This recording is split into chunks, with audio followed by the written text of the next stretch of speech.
Hello, and welcome to Testimony Tuesday. I'm your host, Charles Gates Jr. Um,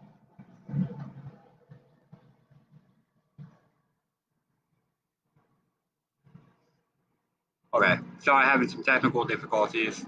Let's have a do-over. Welcome to Testimony Tuesday. I'm your host, Charles Gates Jr. Happy belated Father's Day to all of you fathers out there. That actually brings us into our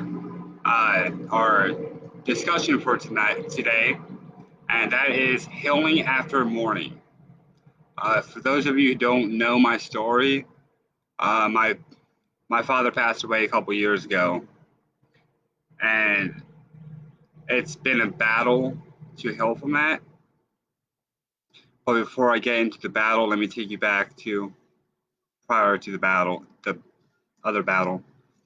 My father was in and out of my life growing up. Some of the years he was there, some of the years he wasn't. I lived with him a couple times here and there, but we didn't have that close of a bond as a father should have to their son. So there was a rift between us. Hold on a second, let me try to bring up the comments. Okay. And I'll bring this, seeing the comments, let me bring it up on my phone so I can moderate it.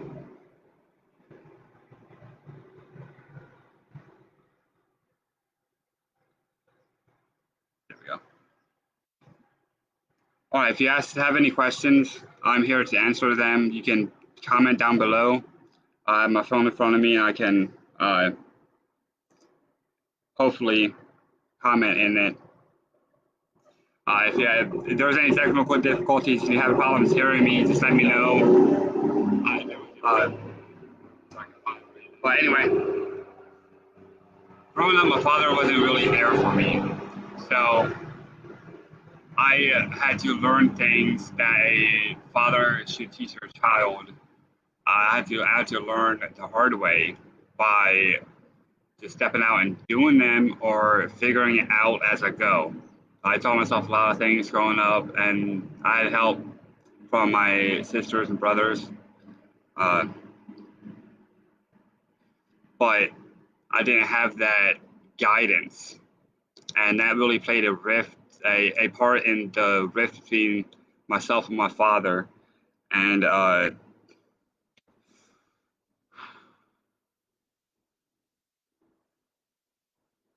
toward the end of his life, he he was steady. He came back into my life, and for about, I want to say, 4 years, solid years, he was really trying to make amends. But by then, I was already in my early 20s or mid 20s, and I felt like he wasn't there through the most crucial parts of my life. So it really made it hard to allow him to be there after I gained the knowledge that he should have taught me.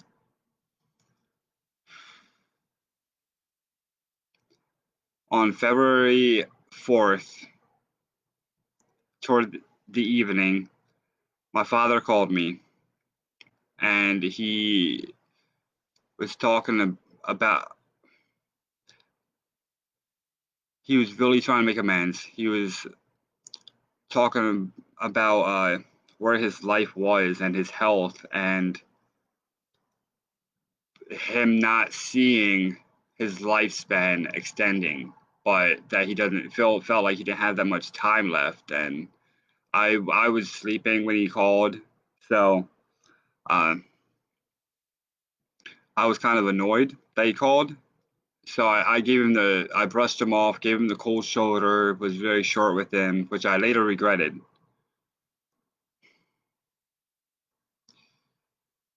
I didn't know that would be the last time I would ever speak to him. I did not know that was my last opportunity to tell him what he meant to me. At that time, I didn't even know how much he meant to me until much later. After we got off the phone, instead of going back to sleep, I actually wrote a poem for him. The next day, I was going to recite it to him. I was going to call him and apologize for being so short with him the night before, and I was really going uh, to tell him that I forgave him for not being there. I didn't realize that I would have never had that opportunity. The following morning, my sister called me crying, telling me that Dad was dead, and I didn't want to believe it. I was dismayed. I felt like my future, my reconciliation with my father was stripped away from us. I felt like we lost something that we never had, that we lost the opportunity to have that.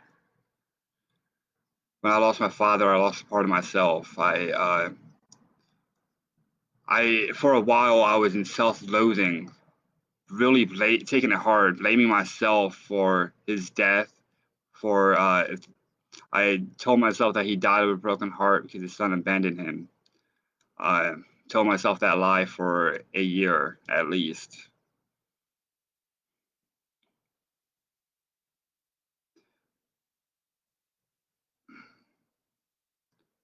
What I've learned from that point, from that part of that season of my journey, is that time is sacred. You never know how much time you have. Once you don't have it anymore, you'll want it, but it's impossible to buy. You can't buy time. Time is more valuable than any gold or treasure in the earth. And our time is very limited. I hope my story encourages those who have that opportunity to step out, to bridge that gap of separation between you and your father. There was once a time when we were separated from God as his children, but Jesus was our reconciliation. He bridged that gap by dying on the cross for us. And through him giving his life for me later on, really ministered to me that I ought to lay down my life for others. Though my father is dead, I can never speak to him face to face. I feel very close to him when I write poetry or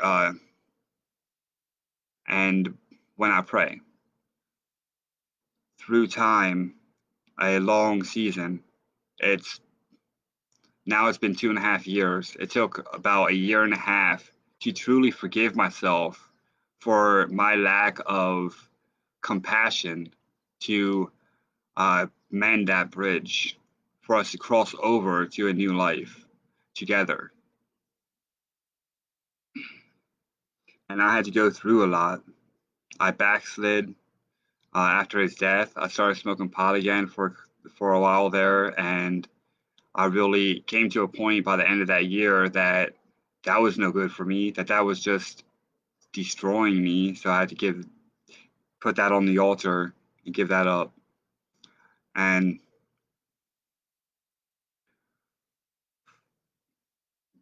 a lot of my healing came when God reminded me how important it is to forgive myself as well as forgiving others. Forgiveness is a huge part in healing. And even though I felt unworthy, even though I felt like I was worthy of death, Jesus gave me life and life abundantly. Even though I don't deserve it, He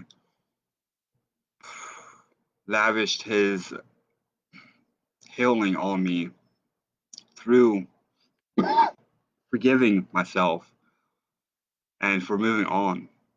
Because it's hard to look at the road before you while staring in a rear view that points to the windshield behind you.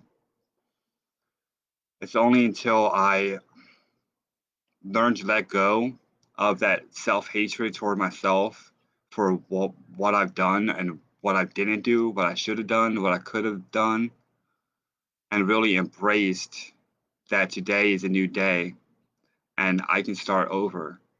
No, I can never tell my father how much I love him, how much I appreciated him, how much he impacted my life. But I can take that uh, lesson and apply that to those around me.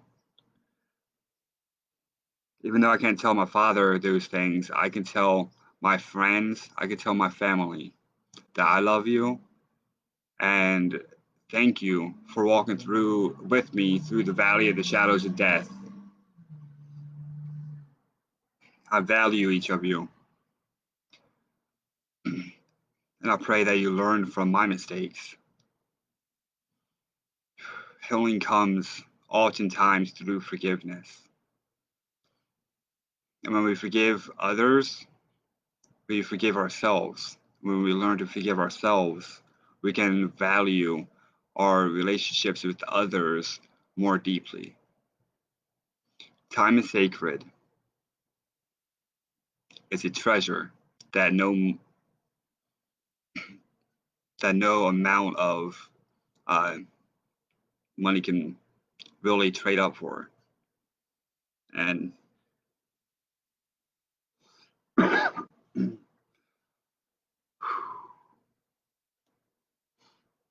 so, if you have a similar situation, I pray that you mend that bridge, that gap, because you never know how much time you have. But you have today, and you have to take it one day at a time. And one day everything will fall together as long as we put in the effort to make those things happen. Until then, thank you for tuning into this broadcast. This is Testimony Tuesday with your host, Charles Gates Jr. It's been a pleasure speaking to you all. Stay tuned. God bless, stay blessed, and be blessed. In Jesus' name.